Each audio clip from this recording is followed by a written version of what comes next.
ఆయన జీవించింది 32 సంవత్సరాలు అయినప్పటికీ ఆయన ప్రభావం మనపై ఎంతో ఉంది. మనం ఆయనకి ఎంతో రుణపడి ఉన్నాం. ఆయన ఎలా ఈ భారతావనిపై ఆయన ఆ గాఢమైన ప్రభావాన్ని ఎలా చూపించగలిగారు? చాలా మంచి ప్రశ్న వేసావమ్మా. ముందు ఒక్క శంకర్ల శ్లోకం చెప్పుకొని, శృతి స్మృతి పురాణానామాలయం కరుణాలయం నమామి భగవత్పాద శంకరం లోకశంకరం. శంకర భగవత్పాదాచార్యులు వారు 32 సంవత్సరాలే జీవించి ఇంత ఇంపాక్ట్ ఎలా చూపించారు, ఎంత కాలం ఉన్నారు అనేది ఇంపార్టెంట్ కాదమ్మా. సూర్యనారాయణమూర్తి యొక్క కిరణాలు భూమి మీద రోజు పడుతూ ఉన్నాయి కదా. ఒక్క 2 నిమిషాల కిరణాలు కనుక భూమి మీద మనం ఒడిసి పడితే మొత్తము ఈ భూమి మీద ఉండే జనాలందరికీ ఒక సంవత్సరానికి సరిపడా అన్ని రకాలైనటువంటి ఇంధనాలు సంసిద్ధమవుతాయమ్మా. అంత హైడ్రో సోలార్ ఎనర్జీ అందులో ఉంటుంది. కానీ ఒడిసి పట్టుకోవడానికి అవసరమైనంత పాత్ర కానీ శక్తి కానీ మన దగ్గర లేదు. కానీ ఒడిసి పట్టే శక్తి ఉన్నదనుకోండి, దానివల్ల ఇవాళ సోలార్ జనరేటర్లు ఒక పెద్ద పవర్ ప్లాంట్ లాంటిది కావాలి అనే ఉద్దేశంతో కృష్ణయ్య పరిత్రాణాయ సాధూనాం వినాశాయ చ దుష్కృతాం ధర్మ సంస్థాపనార్థాయ సంభవామి యుగే యుగే. నేను మంచి జనాలని రక్షించడం కోసం, దుష్టులని శిక్షించడం కోసం, ఈ ధర్మ పరిరక్షణ కోసం ఏదో ఒక రూపంలో అవతరిస్తూనే ఉంటాను అని చెప్పారు కదా. అలా ధర్మ పరిరక్షణ కోసం వచ్చినటువంటి అవతారము ఆయన. మొత్తం అన్ని శాస్త్రాలు దీనికి అవసరమైందంతా ఎంత ఒడిసి పట్టారయ్యా అంటే, ఎంతకాలం కలియుగాంతమంతా అయిపోయినా కూడా సత్యమైనటువంటి పదార్థం ఇదే, దీన్ని తెలుసుకున్న వాడికి ఏ బాధ కష్టము ఇబ్బంది ఉండదు అని బ్రహ్మ యొక్క సత్యత్వాన్ని, పరమాత్మ ఎంత సత్యము అనేది, పరమాత్మ కంటే భిన్నము అనేది ఏదైనా మాయ, కొంతకాలం ఉన్నట్టు కనిపిస్తుంది కానీ అది ఉండేది కాదు. అంతే కదమ్మా. ఇప్పుడు నేను ఈ శాల్వా వేసుకున్నా, 20 ఏళ్ల క్రితం ఈ శాల్వా లేదు కదా ఈ భూమి మీద, దారపోగులుగా ఇంకో రూపంలో ఉంది.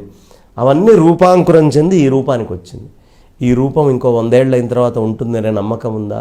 ఇదేమవుతుందో ఎవరికి తెలియదు. ఇది రూపాంకురం చెందుతుంది, ఇంకో రూపానికి వెళ్తుంది. ఈ ఉన్న 100 సంవత్సరాల్లో చూసిన వాళ్ళందరికీ ఇది సత్యం. 20 ఏళ్ల క్రితం వాడికి ఇది మిథ్య, 100 ఏళ్ల తర్వాత వాడికి ఇది మిథ్య.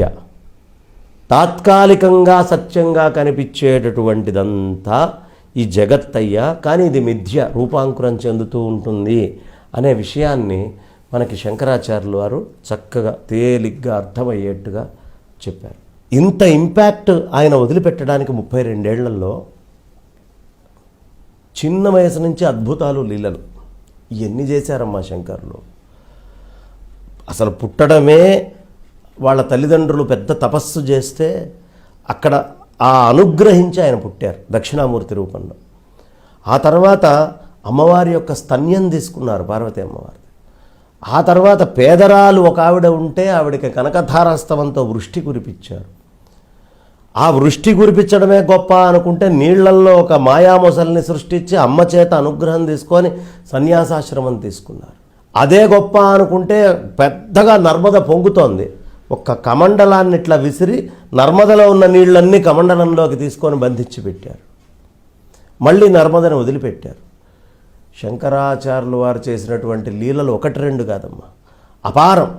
పరకాయ ప్రవేశ విద్య కానివ్వండి, ఆకాశగమన విద్య కానివ్వండి, లేదు అనేకమైనటువంటి స్తోత్ర రచనలు, వాంగ్మయంలో వారికి ఉన్నటువంటి పట్టైన, లేదు క్షేత్రాలలో ఉండే దేవతల్ని శాంతపరిచేటటువంటి విధానమైన, సర్వమానవాళికి అవసరమైనటువంటి ఇది అది అనేది కాకుండా అన్ని శాస్త్రాల్లో అన్నిటి యందు చాలా అద్భుతమైన జ్ఞానాన్ని అందించిన వారు ఆదిశంకరులు. కాబట్టి ఆదిశంకర భగవత్పాదాచార్యుల వారు 32 సంవత్సరాల్లో ఏ ఒక్క విషయం వదిలిపెట్టకుండా శృతులకి సంబంధించిన 10 ఉపనిషత్తులకి భాష్యం రాశారు. స్మృతులకి సంబంధించినటువంటి బ్రహ్మసూత్రాలకి శారీరమీమాంస అంటూ వారు అద్భుతమైన భాష్యం రాశారు. అలాగే పురాణాల్లోంచి, ఇతిహాసాల్లోంచి భగవద్గీత, విష్ణు సహస్రనామ భాష్యాలు, ఇట్లాంటివి అనేకం, లలితా త్రిశతి భాష్యం, ఇలా అనేకం ఇచ్చారు. అనేక ప్రకరణ గ్రంథాలను అందించారు. అనేకమైనటువంటి స్తోత్రాలను చెప్పారు. స్తోత్రరాజమైనటువంటి సౌందర్యలహరిని అందించినటువంటిది కూడా ఆదిశంకర్లే. ఇవాళ ఆడవాళ్ళందరూ కూర్చొని సౌందర్యలహరి పారాయణం చేస్తున్నారా? లలిత చేస్తున్నారా? మరి ఇవన్నీ చేస్తున్నారు అంటే ఎవరి అనుగ్రహం? స్తోత్రాలన్నీ శంకర్లు ఇచ్చినటువంటి స్తోత్రాలు. 32 ఏళ్లలో అన్ని స్తోత్రాలు రాశారు ఆ మహానుభావులు. కాబట్టి వారు చేసినటువంటి పని 32 ఏళ్లలో ఏ మానవ మాత్రుడు చేయలేనటువంటి పని. మనం ఏ రాష్ట్రానికి వెళ్తే ఆ రాష్ట్రంలో స్వామివారు. అందుకని సాక్షాత్తు శంభోర్మూర్తిశ్చరతి భువనే శంకరాచార్య రూప. ఆ శంభువే భూమి మీద శంకరాచార్యుల వారిగా తిరిగాడండి. ఇది సామాన్యుల వల్ల అయ్యేటటువంటిది కాదు.